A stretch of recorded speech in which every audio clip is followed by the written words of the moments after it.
Matthew has, and his first question is, if you have low folate on carnivore, will your homocysteine go up?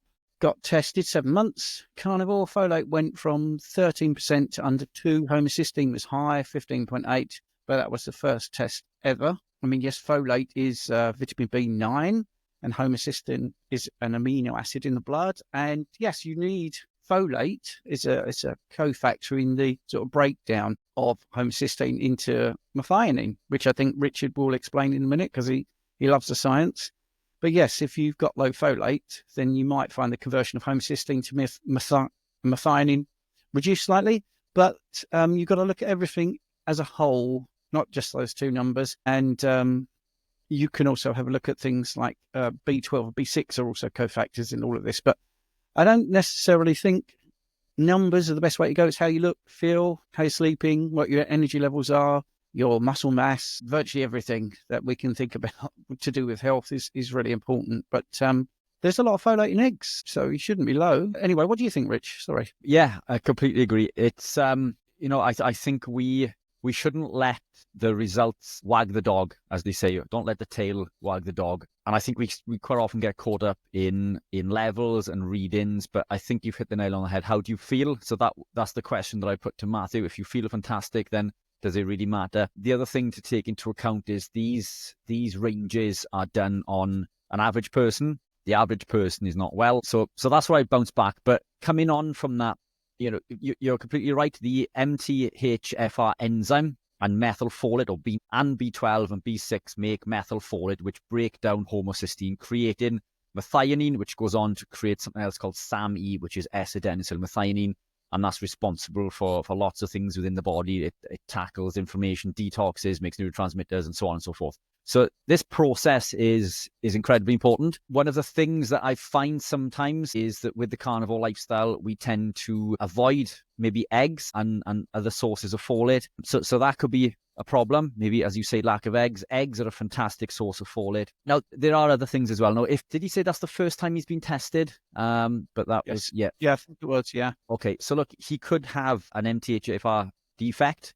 And this can quite often be remedied with riboflavin or vitamin B, which is found predominantly in organ meats, particularly beef liver.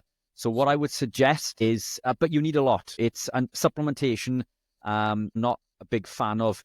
I make supplements, so I'm a fan of supplements, but it's diet should always come first, real nutrition first. So what I would suggest is to put some beef liver in once every 2 days, or a smaller piece every day, or lamb liver, for example, or any other organ meat that you can find that is a good source of vitamin B2. Now, we need between 2 to 3 milligrams per day.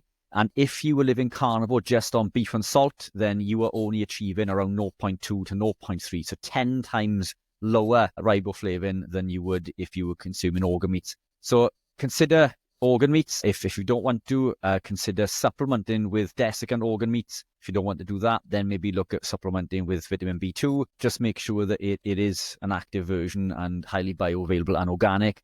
Beyond that, I think come back to the original question. So Matthew, if you can, let us know how you feel. Yeah, and I think it's really important to really drum this into people, because obviously I see this all the time, having spent 10 years with private lab testing. And also, now I get people sending me labs, and I always ask them, how do they feel? And more often than not, they're saying, well, I feel really great. I feel really, really good. But they're still worried, even though there's nothing to be worried about, basically. So, right. The next question, I'm just getting a screen share up ready for the next question. So Ribeye Rob, thank you, by the way, for the super chat. That was really good. This is another one. Bart Cut has said humans can live to 120, 150 years based on telomeres, etc. Believe him, but where can I find this research? Do you all agree? Did humans of the past ever live this long on a natural carny diet? Yes. There are many people that live beyond 100, even on a bad diet. And it's one of those things where people that want to justify smoking and drinking say, oh, my granddad lived to 105 and he had a cigarette and he had a drink every day, and it was always down the chip shop. With that said, I mean, that just shows that humans can live beyond 100. The blue zones claimed it, but a lot of those people didn't have birth certificates and stuff like that. I'm doing a very quick share for that question. I think I've got it here. I've also put it in the chat for people that want to see it. The relationship between peripheral blood mononuclear cells, telomere length, and diet. Unexpected. This is why I wanted to screen share it. Unexpected effect of red meat. So this shows you that they looked at 9 types of food: cereals, fruits, vegetables, dairy, red meat, poultry, fish, sweets, and salty snacks, and 8 beverages as well. Only the intake of red meat was related to the TS ratio, which meant basically that the telomere, and they said unexpected correlation of telomere length with the frequency of consumption of red meat indicates the need for further in-depth research and may undermine some accepted concepts of adverse effects. So that's what we're fighting. Even when they find the results, it's always framed in this way. It's unexpected, we've got to do it again because surely this can't be the right result. And of course, there is another study in that PDF. If you want the other PDF, it's also about the study found there was no significant association between beef consumption and telomere length, as in it suggests that beef does not damage them. See, so even that study was reluctant to say it was the best performing. They just said, well, it didn't seem to damage them. So that's what we're fighting. Can we live to 120? Can we live to 150? I think it's possible, but I think you've got to be on a really good diet from the get-go. So I wasn't, my parents really believed all the food guidelines, and I definitely suffered for that. And I didn't really get on a good diet until I was 50 when I went low carb. I'm 60 now. And, I don't know how long I'm going to live, but a lot of damage was done. My coronary artery calcium scan was 639. I was pre-diabetic, lower left quadrant pain, perpetual athlete's foot, skin issues and all that sort of stuff. And in the last 10 years, none of that. It's all gone. So I think you can reverse it, but I wish I'd done it sooner. What about you, Richard? Yeah, I completely agree. I've seen research to suggest 120. And again, as you say, there are peoples on the planet who do live this long. Look, when we compare it to, what did it say? Did humans in the past? Look, it's, what we need to remember also is when people were living an evolutionary appropriate diet during the Paleolithic period and so on and so forth, they didn't have warm houses with central heating and brick walls to keep the lions and the bears and whatever else away. We were open, exposed to the elements, no antibiotics, no medication. So when we look at the average lifespan for a person through the Paleolithic period, now if you were to Google this, it's incredibly low. Now, what they don't factor in is the average lifespan beyond infancy. So when you take away all of the carcasses that didn't make beyond 3, for example, the average lifespan is actually more comparable to today, and it's around 70 to 80, which, yes, we all know people who live older than this, but you've got to remember also, again, coming back to the point I just made, we were open to the elements. We were hunted by other animals. We had to hunt our food, and food wasn't always available. So there's a lot of contributing factors. And again, the antibiotics and medication. If it wasn't for medication and antibiotics during my life, I would be dead. And I know that for a fact, and probably 3 times over. So when we factor that in, it becomes apparent that actually the lifestyle that we were living during the Paleolithic period is far superior to a standard diet as we know it today. When I was sick, by the way, and had to take medication and antibiotics, this was before I became ketogenic and carnivore. So I think there's a lot to be said. Does that mean that I never become ill? Of course it doesn't. I still become ill. I can usually tell by my Garmin, which I don't wear anymore because of the Bluetooth, but that's a talk for another day. What I noticed was when I was a little bit poorly, my resting heart rate would increase to the point that I wouldn't notice that I was unwell, but I could see that everything that I was doing, every effort that I put out in regards to training, running and cycling, my heart rate was greatly increased, which means my body was busy fighting off something that it didn't even tell me that it was fighting, which is fantastic. I still get a runny nose. I still get a cold now and again. And contrary to popular belief, it's actually beneficial to come down with colds because this tests our immune system. So these are things that, and I don't know about you, Steve, but quite often if I am poorly or under the weather and someone from outside of the community sees this, see, it's because you're carnivore or you don't eat your vegetables. But I haven't been ill for the last 5 years. And the one day that I'm a little bit unwell, it's always because of that. But I know that I would be considerably more unwell if it wasn't for living this lifestyle. And the other thing to factor in for me personally, I work 7 days a week. It's 6 days of which I work incredibly long hours. Today, yes, I've had a day off. I've been running, which is a big stress on the body, but again, I've chosen to do that. But now I'm in the office. I've come into the office in order to speak to you fine people, which I thoroughly enjoy. And, I wouldn't change for the world. But it does mean that you can't just put your feet up on the sofa and chuck Netflix on and zone out. And this is my life day in, day out. So I quite literally work 7 days a week. And I can promise you, I was never able to do this before I became ketogenic and carnivore. So sorry, apologies, a bit of a around the house answer in regards to that. But yes, I do believe, I've seen research myself to say 120. I haven't seen the research for 150, but if Bart K says that's the figure that he's come to during the research, then I have no reason to question that. Bart is incredibly thorough. Who knows? Maybe we'll reach 120, Steve. Yeah, you see, the thing is, the numbers are really vast. If you look at the estimates, this is as recent as 2024. There's over 15,120 people, over 100 just in England and Wales, which has doubled. The centurion population has doubled since 2002. So that's amazing, really. And if you look at what we've got in the US, now the US, and this shows about lifestyle, I think, and other factors, their population over 100 is only 89,739, which is obviously more than what we just said in England. But they spend more on healthcare than anywhere else. Now, I'm not going to get political, but you would imagine with all this wonderful money being spent on healthcare that you would have more people living over 100. But I'm being facetious here because they're not spending money on the right things, which is proper nutritional advice. And they're buying into the World Hoax Organization and, the CDC and all those people. And they're not looking at lifestyle and, diet. They're looking at pharmaceutical solutions to everything. Japan is currently reported to have the highest number of centurions, both in total and per capita. So, there you go. And centenarians.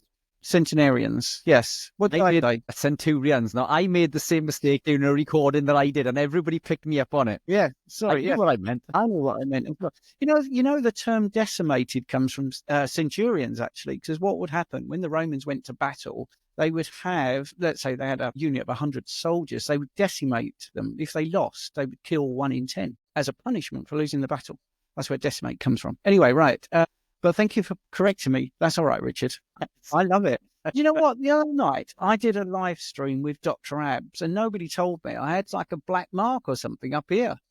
The whole time, don't know what it was. Maybe I had smudged my mascara or something. I had no idea what it is.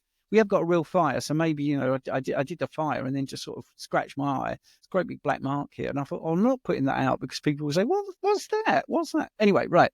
Anthony Chafee says the same thing about 120. I know. I've actually interviewed him on this particular subject. He said that if you ask any geneticist, they would say our cells are designed to live that long. I think that's very true. Really great questions. Keep them coming in. Don't forget, put a queue in front if you want to get them spotted. And a super chat will always make you jump the queue, which is great. This is from family. Been using iodine on my skin on carnivore. Seems effective. Opinion on other vitamins, minerals. Can I put a methylfolate on the skin? Maybe small amounts of vitamin C or calcium or boron so you don't get the stomach trouble. What do you think, Richard? Coming down to the iodine on my skin, it seems effective. Look, if it's working for you, the absorption, I'm guessing Steve's going to know a lot more about this. I'm assuming isn't as effective as consumption. But if it's working, fantastic. Other vitamins and minerals, everything that we need, not just to survive but thrive, is quite literally found in animal proteins. Every single vitamin.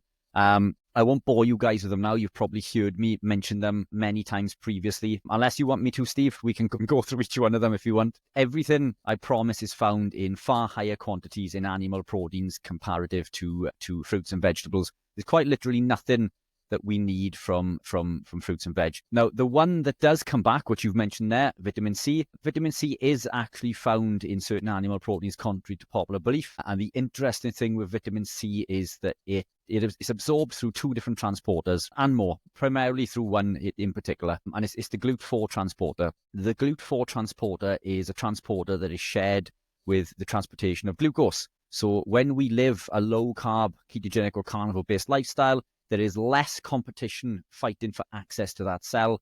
Therefore, our requirement for vitamin C becomes a lot lower. I haven't taken vitamin C or consumed fruit for many years, and I'm still yet to suffer with scurvy. In fact, I've never known a carnivore to suffer with scurvy. So, we don't need excessive amounts of vitamin C. We're told vitamin C is an antioxidant, but even if that is true, we don't need an awful lot. And excessive amounts of vitamin C can cause oxalate problems that can convert into oxalates within the body and cause issues. Calcium, I'm not a big fan of calcium supplementation unless you have low calcium and it's leading to issues. Calcium is found in abundance in animal proteins, and it is one of 6 elements that is found in 99% of every cell in the human body. So we do need it. It's essential, but the amount that is actually found within the cell is incredibly low. And if we look at animal proteins, beef and lamb, for example, or any animal protein, they carry a similar ratio across the board. If we were to look at the electrolytes in there, or the minerals, potassium predominates, then it drops right down. This is about 4 times higher than sodium. It drops right down to sodium, and then it drops right down then to magnesium usually, and thereabouts is calcium. So calcium and magnesium should be consumed in roughly, and it is rough, it's slightly different, but it's roughly a 1-to-1 ratio. So when we're looking at absorptions and the amounts of calcium and magnesium found in foods and supplements, that's the type of ratio that we want to be looking for. Now, if the animal proteins tell us that this is what we need, we shouldn't really be going against nature. Nature knows best, and I don't believe we should be supplementing with calcium. Excessive amounts of calcium can cause problems. Again, you can offset this with K2, but the fact is we don't need an awful lot of calcium. It's found in everything that we need. And calcium is abundant on a carnivore lifestyle. Now, beyond things like beef and lamb, there are 2 things that contain high levels of calcium: an egg, which is something that gives life, and milk, which is something that feeds new life. So, the thing behind this is that when life is given, we need calcium to help rapidly build the skeletal frame and so on and so forth, and everything else within the body. And then this new life drinks the mother's breast milk, which further fuels this growth. But we're not designed to consume milk beyond infancy, let alone from another animal. So that may upset a few people who are milk drinkers. I'm not telling you need to stop drinking milk. I'm just giving you the information. We're not designed to drink milk, even A2. So it's, yes, you can do these things in moderation. You can do anything in moderation. You could go out and eat, a pizza or a burger or whatever, and your body is still going to combat this, but it doesn't mean that we should be doing them. So I'm not a lover of calcium supplementation for that reason. Beyond that, boron, do we find it in high quantities in nature? Yes, we need it, but I mean, it's in tiny amounts, and I believe that's all we need. I don't believe that we need to supplement with boron if we are living a carnivore-based lifestyle. So yeah, I mean, that's the short version, Steve. But I make supplements, but in regards to vitamins and minerals, I'm not a fan of supplementation. And the reason being, it's when we look at vitamins and minerals in supplement form, they're not in human form. And I will go into this a little bit briefly just to explain what I mean. Vitamin A, for example, in supplement form is not vitamin A. True vitamin A, which is found in animal proteins, is retinol. And the vitamin A found in supplementation is beta-carotene. Now, beta-carotene needs to be acted upon by an enzyme called BCMO in order to convert it into the active form of retinol.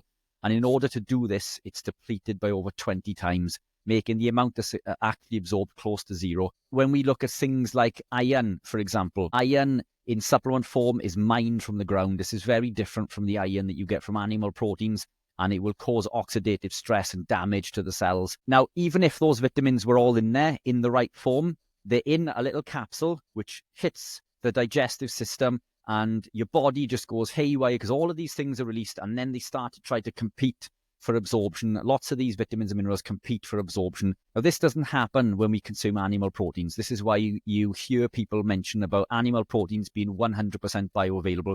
It's because animal proteins, meats, for example, will go through the digestive process, and these vitamins and minerals will be absorbed at different points through the digestive process, whereas a vitamin, bang, as soon as it hits the stomach and then it starts to break down, all of these things are competing. So what actually is in there, very little is being absorbed. And we see this with iron supplements, for example, because it changes the color of what comes out. And quite often when we take an iron supplement, it turns the feces green, which means that most of it is not being absorbed. Now, you don't get green poo when you eat animal proteins. So it's just absolutely counterintuitive. But just my thoughts.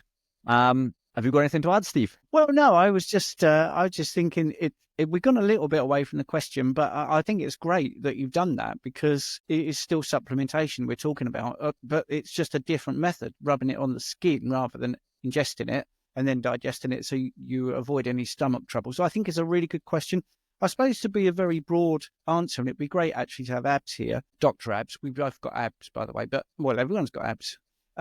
Things like vitamin C are used on the skin to apparently reduce the wrinkles and stuff like that. When I was very stressed and I lost both my parents and a girlfriend for breast cancer, I got very wrinkly when I was in my 20s, and I had vitamin A, retinol A, as a private prescription, which my doctor said I deserved because I did look old before my time, and that definitely reduced my wrinkles. So these are sort of superficial cosmetic changes, which now I wouldn't need to do as a carnivore, which is exactly what Richard was saying, because I think you don't need these supplements so much when you've got the full nutrient sort of range coming in. But yeah, to answer your question, I mean, things like vitamin C is a common thing that people do rub on the skin. Iodine is another thing.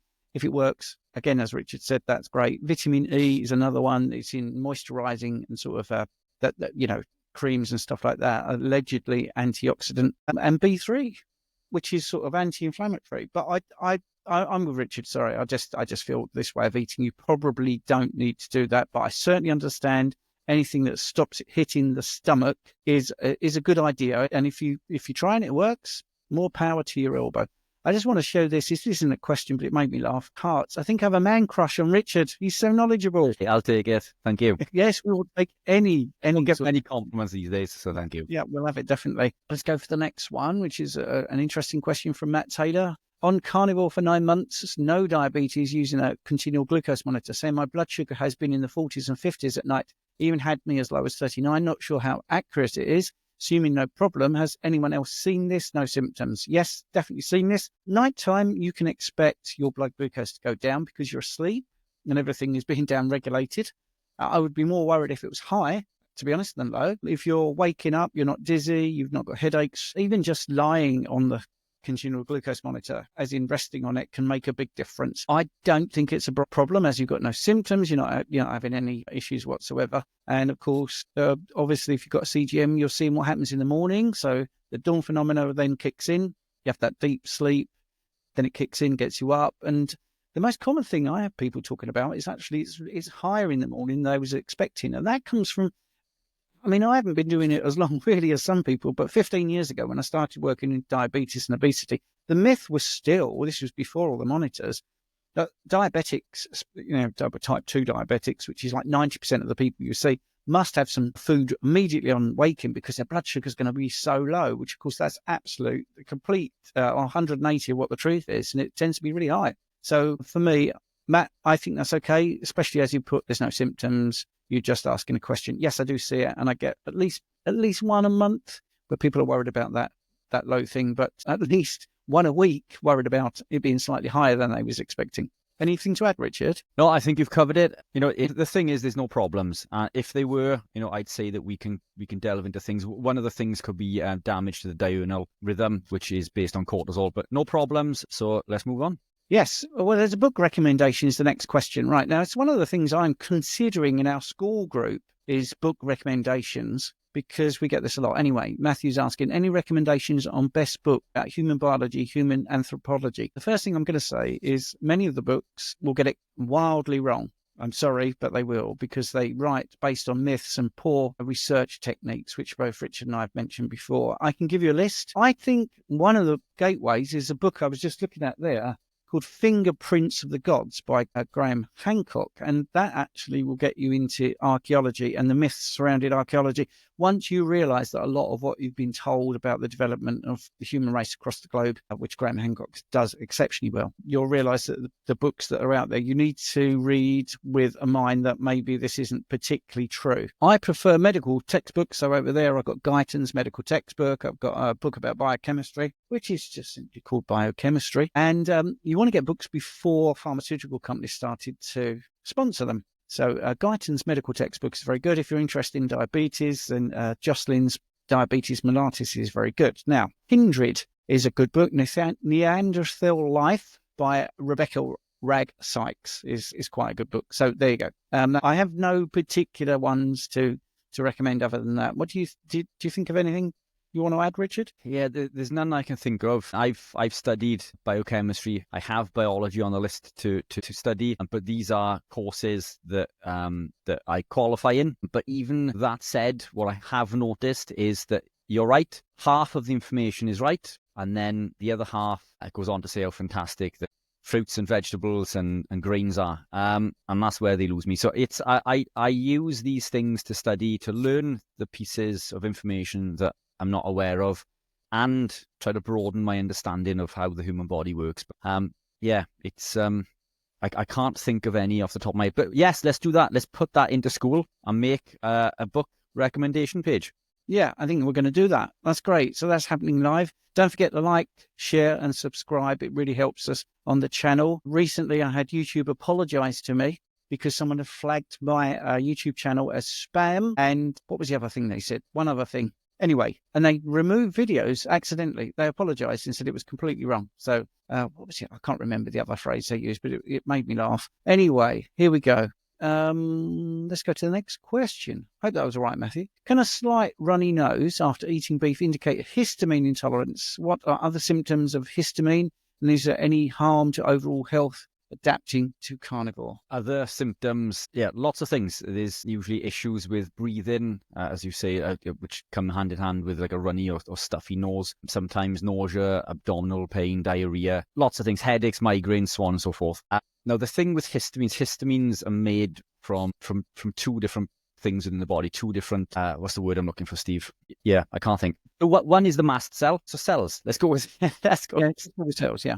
So mast cells and basophils, which are white blood cells. So these can produce histamine in response to something, which can happen when you consume beef. Tends to happen with aged beef or ground beef. So what I would do there is try to eat the beef not ground, and try to eat the beef that is fresh. Or if you are having issues, try moving over to lamb. Lamb seems to cause less issues for most people, but these things do tend to go away. It seems to be an adaptation process. But I think looking at the username there, Zinc3, I'm sure that this person's been living a ketogenic or carnivore-based lifestyle for quite some time. But that's typically what it is. It's a reaction to the mast cells or basophils based on ground beef usually. But it's try to eat fresh meat. And the other factor to this also is don't pour the rendered fat over your meat. So that's what I used to do when I was consuming ground beef. So I'd pour that fat on top because you see it in the pan and you think, well, I'm losing all of this fantastic fat. So I'd pour that over, and that would cause a histamine response for me, and bad stomach, upset stomach with diarrhea and so on and so forth. So you don't need to pour the rendered fat back over. If you do want to eat it, wait until it goes hard. But the answer to this is just cook real beef. Chuck is my favorite. Chuck is half the price of rump, and it's called poor man's ribeye because it's the cut that's on the end of the ribeye. So it's basically ribeye with more fat. And what's the best part of the ribeye is the fat. So chuck, that's my tip of the day. Get out to your local butcher and buy some chuck.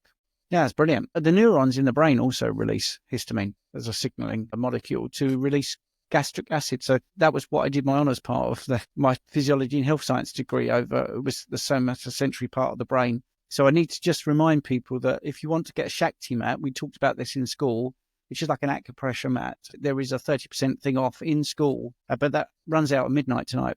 And I was going to explain to people how that works. It's a bit like a bed of nails, and how it works is when you hurt yourself somewhere where you get a pain in the arm, for instance, something pricks you in the arm, a signal is what's called an ascending pathway signal goes up to the brain, and then you've got the homunculus, which is, the somatosensory part, as I say, which has got this topographical map of your body, and it will say something's, there's a needle or there's a knife hurting my arm, and then it sends a descending pathway signal down to modulate the pain and make it bearable, but also to alert the body that that's happening. So, sort of you rub your arm or you press it or whatever, wave it about if it's a circulatory problem. And this is how that Shakti mat works. It gets your body to produce natural endorphins, which is a contraction of endogenous morphine. So it's a direct demand-driven response, and it trains your body. So the first time you lie on the Shakti mat, you will think it's horrendous and it will be very painful. But within about 6 weeks, if you do it every night for about 20 minutes, you'll be falling asleep on it. But the great thing is, if you have bad back, for instance, or if you have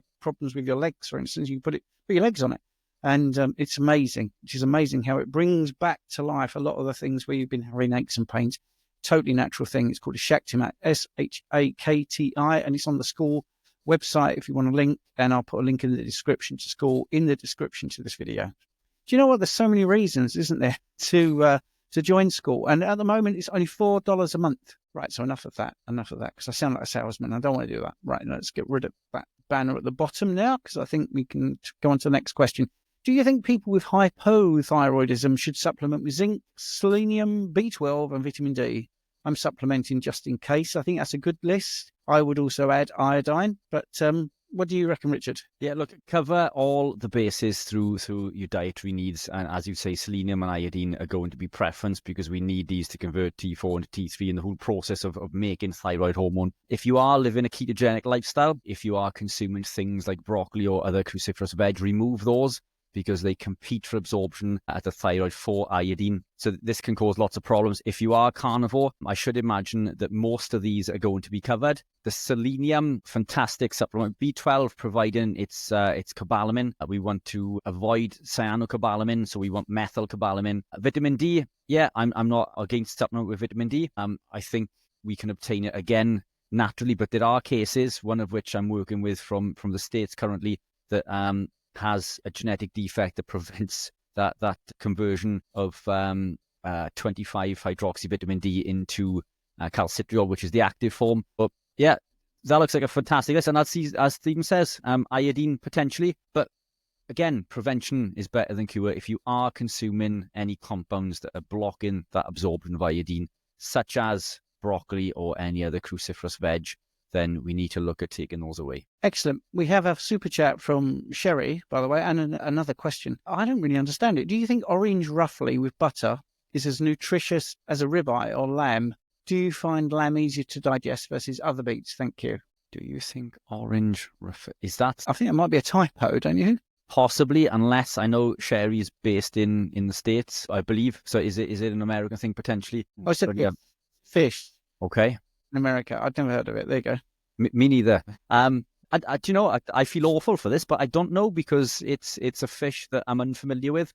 What I would say, looking at the fish that I am familiar with, fish is highly nutrient dense, especially the oily fish, which isn't actually that oily, by the way, or fatty, but fish is a fantastic source of omega-3s. I don't know what the omega-3 ratio is in this. But that said, lamb is very high. Lamb fat is very high in omega-3s, way higher than ribeye. It's about 10 times higher omega-3s in lamb fat compared to beef fat. But I think it's fantastic, but I don't use it. I don't use it because I don't add any fats to cooking. I tend to cook all of my food in its own juices. I put it into the pan. I put the lid on the pan. I fry that meat on a low temperature.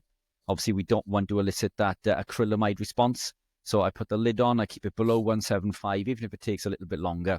What happens is the pan fills with water, so there's less fat in there, but that keeps the steak incredibly moist. I'm sure I've never looked at the nutritional profile for that fish, so I can't really say, but lamb is highly nutrient dense. Arguably, in my opinion, and I believe Steve's also, more nutritious than beef, better amino profile, and way better for the omega-3 profile also. Yeah, it's a deep sea perch in the UK. Deep sea, as soon as you hear deep sea, of course, you're going to worry about mercury poisoning like that. I think I'm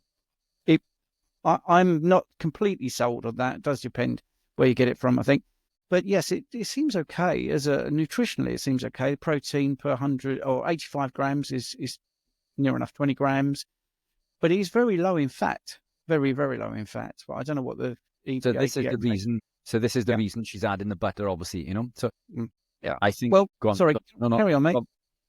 I was just going to say, I actually typed that in, orange roughly, into Google, and it just gave me oranges. So it's not a very well-known phrase here, but maybe it is where you are. So I just found that quite interesting. So, right, should we go on to the next thing? Yeah, just one other thing. Look, Sheree, I think if you are consuming, animal proteins with natural fats, you're on a winner. If that's a dish that you want to throw in now and again, then I can't see it ever being a problem. And that's what I try to do with everything that I eat. Is it real food? Is it natural? Does it contain protein? Does it contain fat? So if that's the case, it's a box ticked for me. Yeah. Right, here we go. Carney Goth, any advice on telogen, elufium, hair loss, any aids, supplements, etc.? It's due to PTSD. I'm already carnivore. Well, with hair loss, sorry, Richard, you go first. I'm not fire away. Well, a lot of people recommend biotin. I don't know if that's been sort of suggested to you. And all the normal things like zinc, vitamin D and iron are all good, and omega-3 fatty acids. Sometimes it's collagen as well is recommended. But I do think undereating is a big cause of it, and also not eating the right things. And I just want to get into this because I have one client that had a lot of GI distress, 30 years as a vegan, and they said they were eating enough protein. But also, you can measure how much of that protein is becoming tissue and how much is being wasted. And that's the flash term for that is bioavailability. So you could think that you're having a lot of protein, but if you're not, your stomach acid isn't where it should be, or your bile isn't where it should be, or your GI tract is, you've got leaky gut or something like that, you might not be absorbing as much protein as you think. So sometimes it's just not eating enough protein. Sometimes it's under eating. But I think it's one of those things where you can be quite mindful of, some of the tests you could do. You can do, a urine test. You can do some hair mineral testing and all that sort of stuff. But the problem with hair mineral testing is it is a snapshot. But I would definitely sort of focus on omega-3s, maybe biotin, and just making sure you're getting enough protein and fats. Yeah, spot on. And that's exactly what I was going with the lack of eating. I think many people tend to consume one meal a day on carnivore or even ketogenic. Lack of those nutrients, as you say, is one of the biggest causes. Eat more. Try to, even if you need to force it. And as Stephen says, zinc is going to be fantastic for the absorption of those nutrients. But yeah, eat more food. I think it's that's a common thing within the keto community, isn't it? When someone gravitates into that and they start to prolong fasts and consume one meal a day. So definitely one to look at. Yeah, wonderful chap here, Andrew Scarborough, who's a big supporter and a fantastic bloke, by the way. He's just read that orange roughly has the worst ecological ranking of any commercial fishery in the Best Fish Guide. All right, so there you go. Right. Okay. Stick to the beef and lamb then. Yes. Right. A question, which is from Wayne. Haven't taken a lipid panel in years, just had one done. Cholesterol 430, triglycerides 77, HDL 65, VLDL 10, LDL 355. My wife thinks I'm crazy in regards to what? Having the test because your cholesterol is high? I'm gonna bore people with the same thing I do very often, week in, week out. Show you a study, which we always present with this sort of thing, just very, very quickly. You can always email me and get this if you want, but it does say it all, really. We'll go down just to the graph. Now, over 50% of people who have a heart attack and die have normal or low cholesterol. This is some data here where the hazard ratio of dying is 1 in 1, right? We're all going to die, which is why the 1 is where we start, okay? Most graphs start down at the 0, but we definitely will die at some point. These are what's called hard endpoints in science, which means they kicked the bucket, they definitely died, and then their cholesterol had been measured up until that point, and lower cholesterol nearly had a 2 times incidence. We can't say risk, because that's a cause and effect statement. There was twice as many people dying with low cholesterol than there were with higher cholesterol. And here it is, LDL cholesterol. Well, LDL contains cholesterol. It's a low-density lipoprotein. Even up to 300 LDL, the chances of dying were nowhere near as much as reducing it down from 120 down to 60, less than that. Okay, so, and the dotted lines are what's called confidence intervals. As you can see, as it gets lower, it very rarely gets better than 1. It's mostly higher. It goes up to almost 3. Whereas with the higher amount of cholesterol, there's even a chance that high cholesterol is protective. 70 years they've been trying to tell us that high LDL causes heart attack. 70 years. All started with feeding rabbits cholesterol. Because we know that rabbits in the wild do have a sort of egg and bacon breakfast. So it's the sort of thing they do eat. And it caused some problems. So that was me being sarcastic there. We also know that the Sugar Research Foundation bribed 2 Harvard researchers to say that fat was the problem with cardiovascular disease, not sugar. They were paid in the equivalent of $50,000, and that's public record. So this ridiculous theory about LDL and heart disease is, to me, quite laughable that keeps getting pushed. But in your thing there, you've got triglycerides at 77, HDL 65. If we were going to be really picky, the best indicator heart incidents like heart attack or ischemia is having triglycerides that are slightly lower than HDL. That's it. That isn't a bad profile, to be honest. 77 triglycerides, HDL 65. If they were swapped round, I think that would be quite good. VLDL incident is a very good marker of whether you're fat adapted or not. If you are going to get into lipid panel, you could also look at particle size. You could get into big and fluffy or small and dense, but you're still looking at oxidized LDL and glycated LDL. So you're still talking about damage to those particles or those molecules. And it's not the low density lipoprotein that's the problem. It's other things, which has been proven time and time again. You don't get plaques where there's low pressure. You don't get any plaques in veins. Now, going around the circulatory system is a molecule called LDL with cholesterol in. It's the same cholesterol that's in an HDL. It goes all the way around. It goes through the arteries, all through the vascular tree, all the way through the veins, and it doesn't cause plaque in the veins. This very dangerous cholesterol. It doesn't also cause any plaques where there's no bifurcation, which is where the arteries split. It's only where the bifurcation is. That's where you get plaques, but also it's turbulence in the blood flow because you haven't got laminar flow of the blood. So it seems to me it's more to do with high pressure, bifurcation. The fact that it is in an artery also has a little bit of clue as to the fact that it's probably more thrombotic rather than something to do with low density lipoproteins, which aren't even cholesterol in the first place. But apart from that, we'll have Richard chiming in, I'm sure. I had a little rant there. Sorry, Rich. Yeah, spot on, and rightly so. I can see the next question. I think because that follows on from the cholesterol. I'm very concerned if I'm not able to lower my cholesterol. I'm concerned if I can't raise my cholesterol. Yeah, same. You don't want low cholesterol. Contrary to popular belief, as Stephen says, it's essential. Cholesterol makes up every single cell within the body. It's essential for cell formation, cell communication, nutrient absorption, nutrient transportation, the production of hormones, and it's essential for healing. This is why when we become unwell, cholesterol goes to work and our cholesterol becomes lower. Now, there are things you can take to lower cholesterol. Vegetable oils, for example. This is why we're told to consume those. But vegetable oils... Oreo cookies, exactly, which are high in vegetable oil. Yeah, Oreo, exactly. And in what world is an Oreo cookie good for health? It's just pure stupidity. Now, the reason for this is that the compounds from plants, they look so closely to human cholesterol that it competes and basically prevents the body from increasing cholesterol. So we artificially lower our cholesterol. But these are the plant compounds of cholesterol are the ones that cause issues such as sunburn and probably lead to cancer and so on and so forth.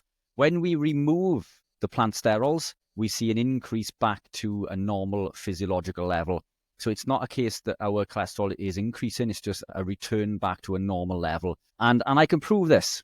So all you need to do is to Google a condition called cytosterolemia. Cytosterolemia. You look at that on any search engine and it will tell you that it is a condition that is inherited, but it's a condition in which that person cannot remove or excrete those plant sterols, and it leads to a massive increase in early onset cardiovascular disease caused by an accumulation of plant sterols. It's there in black and white. Yeah. Raise your cholesterol. Steve, you muted. Yeah, I'm sorry, Richard. I also had a question for you, which was on the school website. So oxalate crystals, can they cause a burning sensation when urinating? Should I add lemon juice to water? And once in a while, I see reddish dried blood when urinating. Yes, it is possible. Is it cyclical? So does it happen like once a month or once every few weeks and it disappears again? Because this tends to be the common motion of oxalate detox. It can happen. Lemon juice has been shown to help. I'm not against using that in the short term if you want to. Oxalate dumping or detox can last for many years. So this is something that you're probably going to want to combat via a different method, i.e. using a potassium citrate. Potassium citrate has a high affinity to bind to oxalate and it will lead to the excretion of that. And it should prevent harm. Drink more water. Now, this is something that Stephen and I always say not to do because it flushes out the electrolytes. But if you consume that potassium citrate from an electrolyte formula, then you can consume more water and that's going to help with any damage. But if you are concerned, get a test. It's when it comes to anything of that nature, it could be an infection. It could be some sort of water infection. So it may be worth getting tested anyway. This is our health, for example. So it's, your health always comes first. So this is why I never quibble over spending something on a blood test or any other sort of test if it means that I have data to work with. But yeah, it is possible. Unfortunately, it's caused by a previous lifetime of consuming things like spinach and turmeric, for example, with compounds such as black. Our friends. Right, let's have a look. So we have that brilliant question from Sherry. She also said she placed an order for Keto Pro on the 1st of September, but it's not received yet. Where do I go to track the order? So, Sherry, you should have had an email with a tracking number in. It shouldn't be that long. What happens with the states is the states request prior notice. So when it gets into the country, I get asked to raise a prior notice. So that should have been done, but I will look at that for you. I will take a look. Gaza, hello Gaza, who's saying here, if I drink something containing glycine using my trusty stainless steel straw so that my taste buds are sidestepped, will it confer a benefit without eliciting a insulin response? Well, good question. Yeah, I'm not against glycine. So the thing when it comes to, I'm guessing, Gaz, the reason you're asking is the methionine to glycine ratio, and the reason that this has reared its head is that when we overconsume, or not overconsume, but when we consume large amounts of meat, it contains methionine, and methionine is buffered by glycine, lowering the glycine in the body. But this is a fallacy. It's all you need to rectify this is consume some organ meats. But if you want to do it via glycine or via collagen peptide, for example, then I've got no problems with that. Brilliant. Okay. Well, we've got 5 minutes left, so let's see if we can get to the next question, which is about electrolyte supplements. Now, we normally rush, so I'm going to say it now. We do an extra 30 minutes in our school community straight after this.